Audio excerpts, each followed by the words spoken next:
Hello friends, welcome to খেল দুনিয়া। মোহনবাগানের তরফ থেকে অবশেষে কোনো প্লেয়ারের অফিসিয়াল কনফার্মেশন চলে এলো। সেই কনফার্মেশনটা এলো আপুইয়াকে নিয়ে। গতকালই তোমাদের জানিয়েছিলাম যে মুম্বাই সিটি এফসির তরফ থেকে অফিসিয়াল জানিয়ে দেওয়া হয়েছে গুড বাই, এবং মোহনবাগানে যদি তিনি আসছেন সেটাও কিন্তু মুম্বাই সিটি এফসির পেজ থেকে, অফিসিয়াল পেজ থেকে জানানো হয়েছিল। তো গতকালই তোমাদের জানিয়েছিলাম এও যে মোহনবাগানের তরফ থেকে হয়তো আজকেরই সেটা ঘোষণা করে দেওয়া হবে।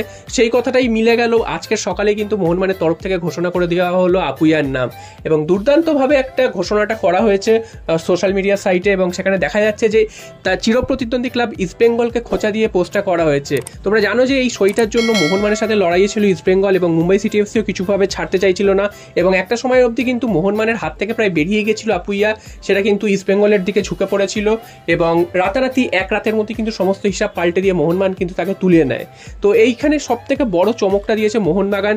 তাই জন্য এই যে সোশ্যাল মিডিয়া সাইটে যে পোস্টটা করেছে সেখানেও কিন্তু পরতে সেই জিনিসটা দেখা মিলেছে, এবং ইস্টবেঙ্গলকে খোঁচা দিয়ে কিন্তু পোস্ট করা হয়েছে। বিভিন্ন পেপারের কাট আউট বা বিভিন্ন সংবাদ মাধ্যমে যে নিউজটা বেরিয়েছিল যে ইস্টবেঙ্গলে চলে যাচ্ছেন আপুইয়া, সেইগুলো দিয়ে কিন্তু প্রথম থেকে পোস্টার তৈরি করেছে, এবং তারপর মোহনবাগান জার্সি পরে মোহনবাগান ক্লাবে ঢুকছেন আপুইয়া, সেই পোস্টও করেছে।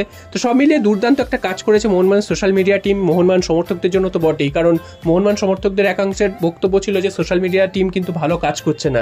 তো সেই আক্ষেপটা আজকে পূরণ করে দিয়েছে মোহনবাগানের সোশ্যাল মিডিয়া টিম। এছাড়াও আপুইয়া মোহনবাগানে যোগ দিয়েছেন, তোমরা তো 4-5 দিন আগেই জেনে গেছো, এবং একটা হিউজ পরিমাণ ট্রান্সফার ফি দিয়েছে, অর্থাৎ 1.25 কোটি টাকার মতন ট্রান্সফার ফি মুম্বাই সিটি এফসিকে দিতে হয়েছে।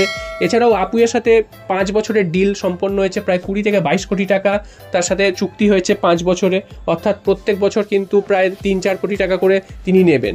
তো সব মিলিয়ে একটা দুর্দান্ত সাইনিং বলাই যায়। এছাড়াও মলিনা, মোহনবাগানের নতুন কোচ মলিনা, তিনি কিন্তু খুব খুশি আপুইয়া জয়েন করাতে। তিনি জানিয়েছেন আপুইয়া মোহনবাগানে আসাতে তিনি খুবই খুশি হয়েছেন।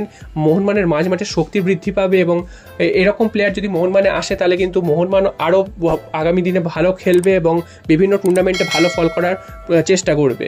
এছাড়া আপুইয়া নিজে কিন্তু জানিয়েছেন তিনিও খুব খুশি মোহনবাগানের মতন এরকম ঐতিহ্যবাহী ক্লাবে যোগদান করতে পেরে, এবং মোহনবাগানের এত সমর্থক পুরস্কার তাদের সামনে খেলতে পারবে সেটাও কিন্তু তিনি খুব খুশি সেই জন্য। এছাড়াও মোহনবাগানের যেসব প্লেয়াররা খেলে বা সাপোর্ট স্টাফরা রয়েছে তাদের সাথে কাজ করার জন্য মুখিয়ে রয়েছেন, এবং তাদের সাথে কাজ করে মোহনবাগানকে সাফল্য দিতে চান সেটাও কিন্তু জানিয়েছেন। তো সব মিলিয়ে মোহনবাগানের কিন্তু একটা উইন উইন সিচুয়েশন এই মুহূর্তে, কারণ দুর্দান্ত একটা সাইনিং করিয়েছে মোহনবাগান। যেই সাইনিংটার ব্যাপারে সবাই আশা ছেড়েই দিয়েছিল মোহনবাগান সমর্থকদের মধ্যে, সে একদম রাতারাতি এক রাতের মধ্যে কিন্তু সেই সাইনিংটা করে দিয়েছে, এবং একদম চমক দিয়েছে মোহনবাগান সমর্থকদের বা সারা ভারতের ফুটবল প্রেমীদের আপুইয়াকে তুলে নিয়ে। তো দেখা যাক আপুইয়ার পর এবার কার নিউজ কনফার্মেশন আসে, কোন প্লেয়ারকে কনফার্মেশন নিয়ে আসে সেটাও কিন্তু দেখার। তো আপুইয়ার আজকের সোশ্যাল মিডিয়া পোস্টটা কিন্তু মোহনবাগান সমর্থকদের চমকে দিয়েছে বলাই যায়।